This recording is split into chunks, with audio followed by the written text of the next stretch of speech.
Hell Yes Life, episode 15.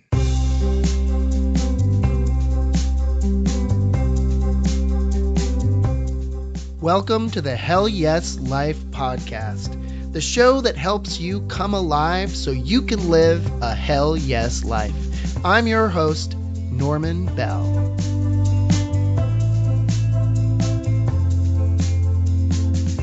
Hey everybody, Norman Bell here. Welcome to the Hell Yes Life podcast, where you will hear inspiring stories and actionable tips from our amazing guests that will motivate you to move towards your Hell Yes life. If this is your first time listening, hell yes, I'm glad you can join us. The Hell Yes Life podcast releases new episodes every Tuesday, and show notes can be found at hellyeslife.com. You can subscribe to the podcast through iTunes, Stitcher, or your favorite RSS feed, and please join the Hell Yes Life private Facebook group, which you can access from hellyeslife.com. Also, a special announcement. On April 4th, I'm releasing my interview with special guest John Lee Dumas from the blockbuster podcast Entrepreneur on Fire, which has over 1 million monthly listens. JLD stopped by to talk about his brand new offering, the Mastery Journal. Here's just a short clip from the interview. Let's talk about productivity first. What are you producing on a daily basis that's actually meaningful, that's moving your business and your life forward? So many people, Norman, are just so busy. They're busy all day long. They get to the end of the day, they look back, if they even look back, and they say, what did I really accomplish? Sadly, most of them have been on what I call OPA all day. That's other people's agenda. Answering their emails, social media, requests, ask, help me, do this, do that. You know, that's part of life. I get it. I do that every single day as well, but only after I produce the right content for me, for my business, for my audience first. The best part of my brain cells, it happens at the beginning of the day, period. So that is what it means to be productive. You're producing the right content. Well, Hell Yes Lifers, I look forward to sharing the entire episode with you on April 4th, so be sure and tune in.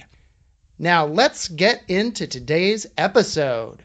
Today, my guest is Felice Cohen. Felice is the author of 90 Lessons for Living Large in 90 Square Feet or More. Now, this book came about after a YouTube video featuring her in her 90 square foot Manhattan studio went viral. It has currently received over 15 million views. You got to check it out. I'll have a link in the show notes for that one. According to Felice, 90 Lessons is a want-to guide motivating others to live large in any size space. Felice writes the blog Living Large in Any Space and has been a professional organizer for 20 years. Felice is also the author of What Papa Told Me, a memoir about her grandfather's life before, during, and after the Holocaust. The book has been endorsed by author and Nobel Peace Prize recipient Elie Wiesel and has sold 30,000 copies around the world. Pretty amazing stuff.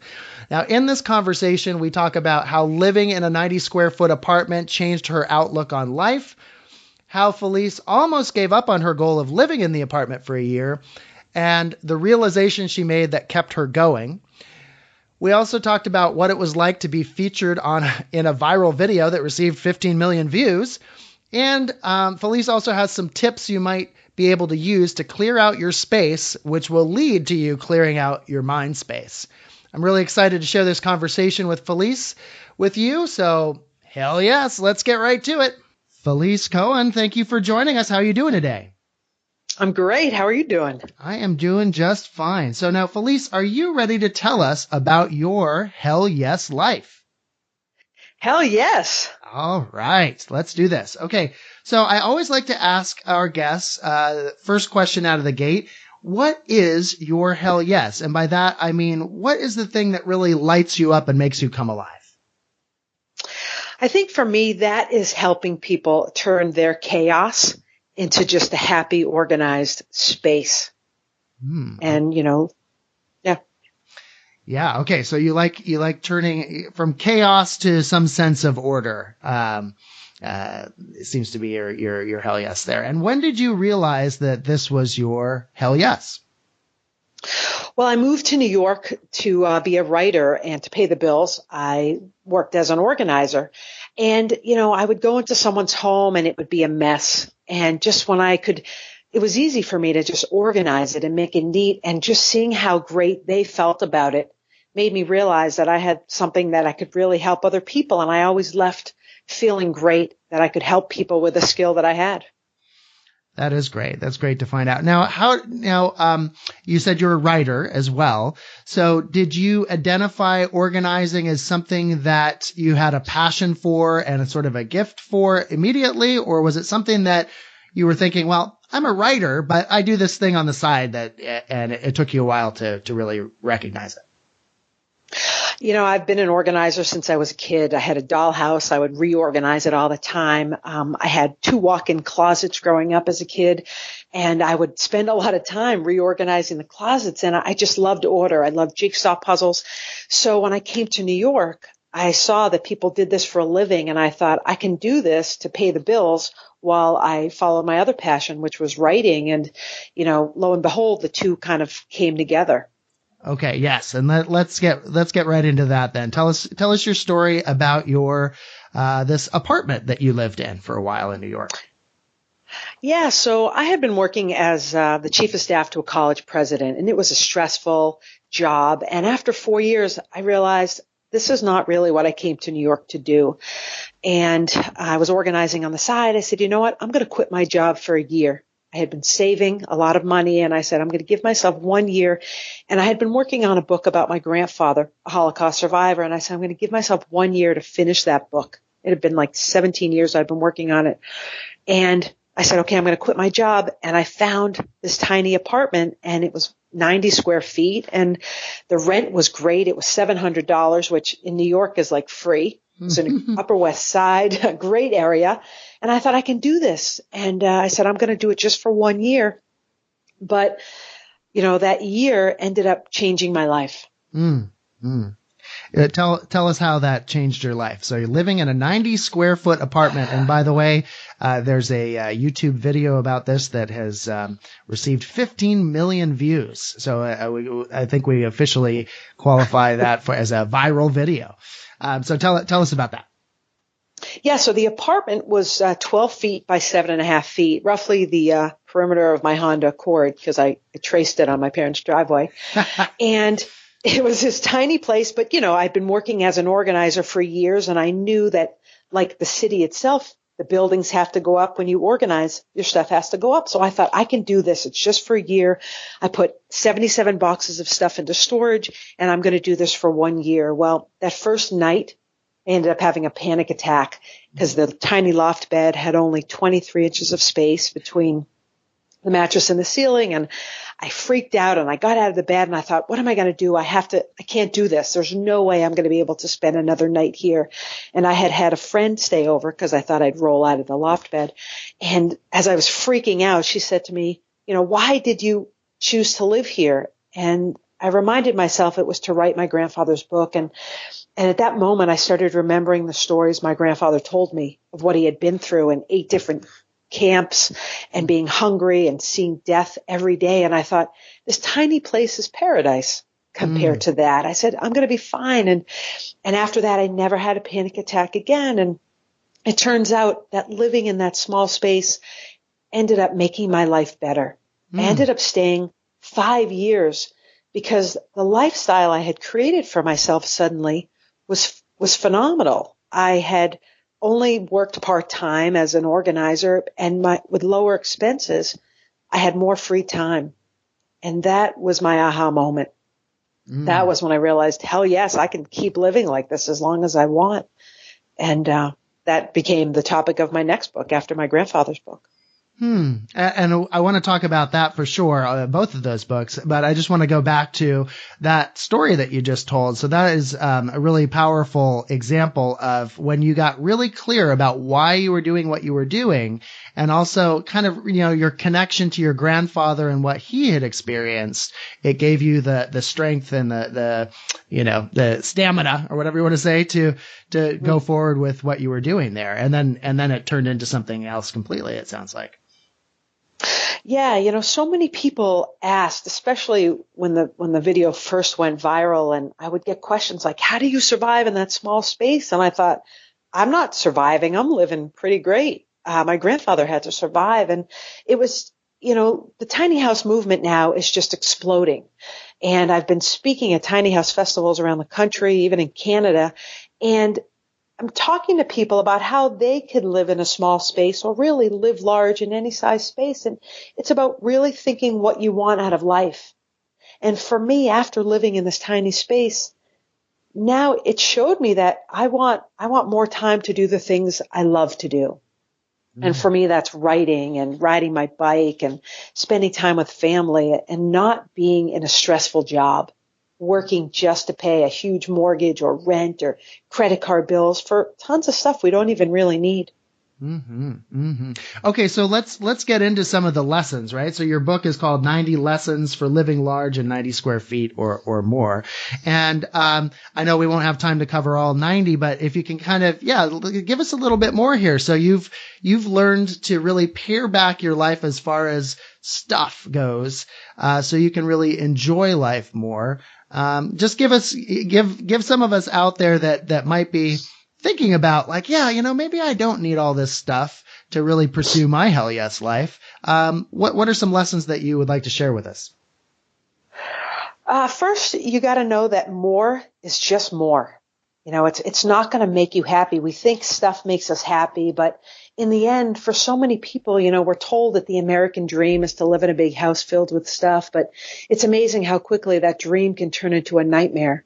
You look around your home, you can look on one shelf and you just see all the stuff on it and you imagine a price tag on each thing and think, I haven't even looked at that or touched it in a year or 2 or 3. And I would rather have that money in the bank so that I wouldn't have to work so hard the next week.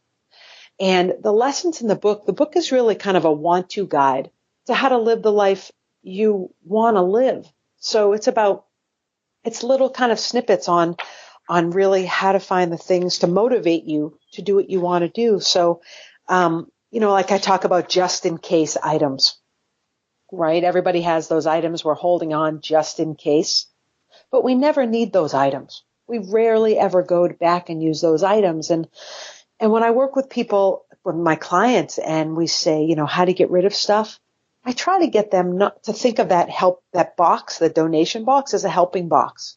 So instead of thinking like, oh, well, I have 6 jackets. Should I get rid of one? I don't know. If you think of it as helping someone else, it can kind of turn the idea into not just getting rid of something, but helping someone. So it's just little things to motivate you because, once you kind of unload the burden of your stuff, you feel freer because for many people, we don't really own all that stuff. The stuff owns us. Oh, yeah. Yeah. And I have had just a little taste of that, in the past year, let's say, in clearing out closets. And, and I should say that I'm not, like you, a natural organizer. And as a matter of fact, cleaning is, historically I would put it towards the bottom of my list of things that I really want to do. But I'd say in the past year, I've really, I almost comically say like, I must be an adult now because I'm actually enjoying, cleaning the kitchen or the playroom that we have here. And I really notice that feeling like we have, we don't live in a huge house here. And so any space that we can get, I think, space is the new stuff, right? It's like, I'll take it. I'll take it. So I've definitely had a taste of that myself. What would you say is, something that, when you said that there was, that just in case, can you talk about like, what are some examples of, if someone is listening to this now that they might be thinking about, what are some of those things that I could get rid of that I might be holding on to? Sure. How many of you have old cell phone chargers or you have extra keychains or you've just got stuff lying around or I'll keep these t-shirts just in case I need them. If we're painting the bedroom. But, we all have so many t-shirts that we have from so many events and we keep stuff just to kind of clean stuff in. It seems sometimes ridiculous. And once you kind of clear out that space, you realize, why was I even holding on to it? Because for a lot of people, it's a $1 billion industry, the storage industry. But if you're storing stuff at home, and you think, well, I'm not paying for it. You actually are, because you're paying for, square footage of space. And stuff kind of gets into our psyche as well. We can't always relax if there are piles of things everywhere, or if we can't get into a closet and find the Band-Aids when we need them. So it's just really streamlining your life to have more time to do what you want to do. Do you find that as you clear out your space, you're also kind of, I notice that it sort of feels like my mind space gets cleared out too. My ideas come to me more readily and so forth. Absolutely. I mean, there's physical clutter, and then there's the mental clutter. For me, I can't sit down to write if there are dishes in the sink or if there are piles. I kind of give myself like a half hour to kind of get a few things done. And then I feel those are also baby steps, getting little things done to get a bigger project done. But I've also felt like I've accomplished a couple things and gotten rid of some of that clutter, because I need my mind to be clear to do the things I want to do. And a lot of people like lately say, well, I can't even read a book. My mind's all over the place. And I think that this clutter goes hand in hand with mindfulness, which is such a big topic right now. Mm-hmm. The clutter everywhere can kind of affect you whether you think it does or not. Mm-hmm. Yeah. And then add to that kind of social media and just being online all the time. And it feels like your mind and your space can just be completely cluttered with, let's say, unuseful material.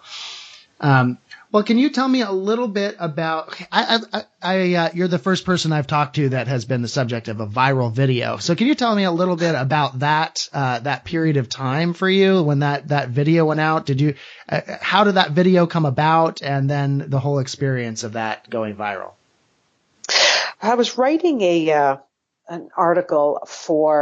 column for a couple newspapers in New York, and I wrote one about living in a tiny space, and it was, 10 tips on how to live tiny. And then I got contacted by a reporter at the New York Post who wrote an article about me and my tiny space. And I got an email then by a woman who made videos of tiny spaces around the world, and she wanted to make one of mine. And I said, sure, why not? She came in, and her name was Kirsten, and she made this video, and she was there for about an hour and a half and left. And I really never thought again about the video because I was busy getting my grandfather's book out in like a month. And then a couple months later, the video ended up on the homepage of Yahoo, and it just kind of went from there. And every day I was getting request after request from around the world, from TV and radio and the internet. People, because, the tiny house movement wasn't a thing. This was in 2009. It wasn't a thing. And, almost 10 years later, it's a huge thing now. But at the time, it was a lot of fun, talking about the tiny space and, talking about being an organizer and how I did it. And, I love doing the interviews, and I love talking about living small. And, I had toyed for years about writing a book on organizing, but wasn't sure how to do it. And after receiving hundreds of emails from people in all parts of the world, I realized people were really fascinated and wanted to know how I organized my space. And they loved my philosophy of living large in that small space. And that's how I really came up with the idea for the next book. Mm-hmm. So was there something so it was kind of a time and place thing, like, people just hadn't seen something like that at that point in time? Or I'm just wondering if there was, what was it about that video? Cause I watched the video, and it's an amazing, feat that you were living in that space and you're showing it around. But, I wonder why did it spark like that? Yeah, I think that's a good question. There are a lot of videos of tiny spaces, and I think the reason mine really caught on was about just my take on it, and how it was my attitude about how it was great for me to live in that small space. Mm-hmm. People, I think, from the responses I've gotten, were amazed at, just like I said, my philosophy of living large in a small space, because, it's not easy to live in a tiny space, and 90 square feet is very small. I mean, I even look back sometimes and think, how did I do that? But it was about that time in my life, and it was about changing my priorities and about how much more I was getting out of life. And I remember getting emails from people, and this one guy in particular, he said, I lost my job and I had to move in a small apartment, but after seeing And he was really upset about it. He said, but after seeing your video, I felt like it was an opportunity for me and I felt better about it. And I think people are starting to see that with so much stuff comes this headache, and just letting go of that stuff can make life better. Mm-hmm. Mm-hmm. Well, let me I always like to ask our guests, this question might be related to that tiny apartment or not, but take us back to a time in your life when you were experiencing a challenge and you weren't really sure what direction to go. Maybe that you were facing some obstacles and maybe you overcame them, or maybe you didn't, but you learned some lessons as a result. I think that one of the biggest challenges was that first night in the apartment, in that tiny space, and feeling as though, here I had quit my job, I put all my stuff in a storage, I moved into the city to live in this tiny space, and I thought, I have made a mistake. And, I really wanted to be a writer, and I thought, it's never going to happen. I can't stay in this tiny place. What am I going to do? And after that first night, I remember waking up after I kind of realized I could do this, and I just said, I'm going to go for a walk in Central Park. And I walked around and I thought, this is what I've always wanted to do. I've been on the bus going by the park every morning and seeing people in the park, and I wanted to experience that. And I thought, I can do this. I just have to give myself this 1 year to fulfill this goal I gave for myself. And if it doesn't work, at least I tried. But I really thought to myself, I have to try. Mm-hmm. And it really was the best thing that happened to me. I mean, I really wanted just to write this book about my grandfather, and I didn't expect to sell any copies of that book. I wrote it as a gift for him. And because I moved into that tiny space to write the book, and because that video of that tiny space went viral, the book has now sold about 30,000 copies around the world. And I feel like that had I not stayed that first night and given up, that wouldn't have happened. That's wonderful. That's wonderful. Now tell us a little bit about that book. What Papa Told Me. Is that the name of the book? It is. Yeah. It is. It's a memoir about his life before, during, and after the Holocaust. And it's told from his voice. He had that European accent and that voice, the way he spoke. And I wanted to capture that book. And it's also from the perspective of a grandchild of survivors, which is the only book of its kind out there. And in between chapters are snippets of dialogue between the two of us as we worked on the book. And Mouse when he's talking with his father. But I really wanted to make the book accessible to younger kids. And as tough as the book can be to read, I mean, it's not, the things he went through were horrible, but the book ultimately is about hope, because he did survive and made it. Mm-hmm. Mm-hmm. And it sounds like a lot of people are getting that message now by becoming aware of your book. That's great. I wonder if there's anything to say about, I tend not to want to ignore the times that we're in. And so just to acknowledge, like, hey, we're going through kind of a challenging time right now as a country. Is there anything to say, about these times that we're going through? And, like you said there about, having hope even when times are challenging, or we can be going through dark times. Yeah, it's crazy right now what's going on. But, I think it's true to have hope. I mean, who knows what the next 4 years are going to bring, and all we can do, there's nothing we can do about what's going on right now except have hope that it might be okay, that it will be okay, and to do what we can and to come together and really maybe step up as individuals and see what we can do to help others. And maybe this will bring our country together as individuals more to work together to really try to make a difference. I like to think that as well. And I'm going through my own little journey with this and just noticing like what works and what doesn't work for me. And what doesn't work is spending a lot of time reading lots of news articles and, getting in Facebook arguments with people. And what does seem to work is like taking some kind of action. So like going to, a protest or, some sort of meeting or, just being with other people and knowing that there's lots of people out there that, are working on this and are concerned. So, yeah. So I want to ask about your, maybe to turn towards the future a little bit. I always like to ask our guests about their big vision, and I have a particular term I use for this, your cringeworthy vision. So by that, I don't mean that it's not anything wrong with it, but it makes you cringe to think about sharing it with other people because it's so big. It could be like, I want to win the Academy Award for Best Actress, or I want to XYZ, whatever it is. For me, it's, I want to speak to 50,000 people. Oh, I just cringed even just saying that. So what is your cringeworthy vision? I think my cringeworthy vision is getting my grandfather's book into every school in this country. It's already been picked up by some schools and they read it as part of their Holocaust education. But wherever I go and speak now about even tiny houses, I speak about my grandfather and I speak about what he went through. And I think for me, that's it. That's everything else, the video, the viral, the other books. Those are just the icing on the cake. We're in kind of crazy times and I don't want to go back to that time. It's just about remembering what happened to a lot of people in this country, and it's still happening now to other people around the world. And I think that's it. That's my cringeworthy vision. Get that message out there more and more. Well, and we're doing our part today, just a little bit. So Hell Yes Lifers, be sure and check out Felice's books, both the one about her experience in her apartment, but also the one about her grandfather, What Papa Told Me. So let me, so we start to wind down a little bit. Do you have a tip or a quote or a resource that has been helpful for you along the way in your journey that you would like to share with our listeners?